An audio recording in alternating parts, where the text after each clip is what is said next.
This book was revealed to an illiterate prophet.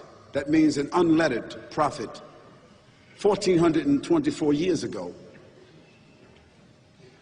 It was memorized over a period of 23 years. It was revealed, and it was memorized by the prophet himself, peace and blessing be upon him, and it was memorized by several of his companions, and he reviewed their memorization of it, and the angel Gabriel that brought it to him reviewed his memorization of it.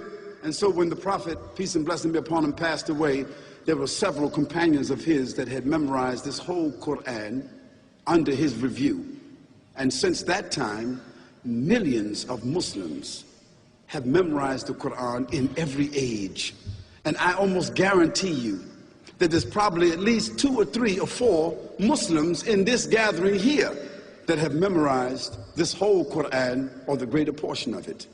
And another miracle of this Quran that cannot be said for any other book is that if all the Bibles, if all the Talmuds, if all the Hindu scriptures, all the Buddhist scriptures, if all those books were thrown in the ocean, if all those people of those religions agreed, throw them all in the ocean, and then we Muslims, we threw all the Qur'ans in the ocean also.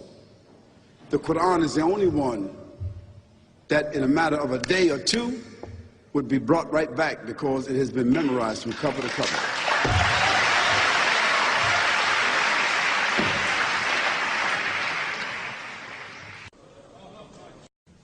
I say to you, brothers and sisters, and our guests, you owe it to yourself. Punch in the name Quran, Q-U-R-A-N, punch it in, and see if you can compare, see if you can find a scripture, see if you can find a writing, see if you can find a document that compares with the Quran. You will not.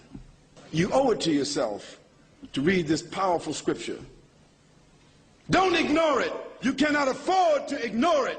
Either it's profound, either it's from God, either it is comprehensive, either it is as I say it is, or it is not. At least you should investigate it. Why should you be blind to something that might have that kind of impact on your life and the life of others? After all, this is not the legislation of Muhammad. Peace and blessing be upon him. It is the legislation of whom? Almighty God.